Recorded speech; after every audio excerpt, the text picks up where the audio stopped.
All right. Hey, this is Hans, and this is Smile! It's time for another episode of Spicy Noodle Mukbang. This is the show where I eat something hot and spicy, and you just kind of kick it and do whatever you do. Today I've got one from South Korea. We've got Paldo's Teumsae stir-fried ramen. So if you've had Teumsae before, this is the dry version. This is not a soup. And I decided to gussy it up with a fried egg and some spring onion, a little bit of crushed red pepper, and a touch of spring onion. And I need a little something to drink due to I don't want to get the hiccups. So the next step is ask the kids for a ready, set, go. Ready, set, go! All right, here we go.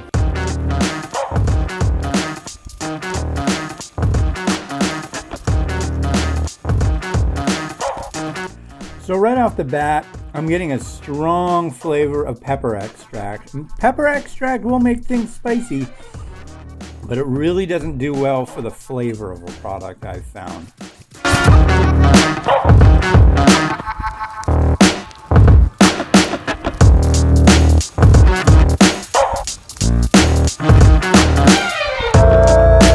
Done. Well, I'm done with the noodles. I'll enjoy the egg too. But how'd I do? Yeah, right on. Yeah, this one does have a good spicy hit to it. My mouth is hot. My nose is thinking. Not really going too hardcore on the spicy on this one. Their Teumsae, the one with the broth, way stronger. My back of my throat's got a little bit of a burn, and my inside of my lips too. Outside of my lips, slight numbness.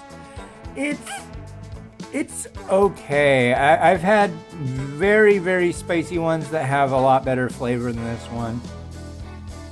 It's doable. I mean, what I think would actually work with this one is kind of treating it like yakisoba. Maybe a little bit of Kewpie mayo on top. Maybe some thin sliced beef or chicken. But straight up as is, not my favorite as far as the spicy one goes. And again, this is a Paldo product. They also make the volcano curry. I really don't like that one either. I don't like any of the hot spicy class curries. They don't taste like curry. They just kind of taste funky. Sometimes they'll use ghost peppers to do curry and it doesn't work out so well. There is a ghost pepper one that does a curry that's quite good and extremely spicy. But yeah, this just doesn't float my boat. It's spicy, probably blow most people's heads off. Probably the crowd that says that Shin Red is too hot for them. But yeah, that was fun. All right, well, this has been Hans, and this has been Mimi! And this has been Mario! Wishing you enjoyment of your noodles. Each and every day! Have a good one. Bye!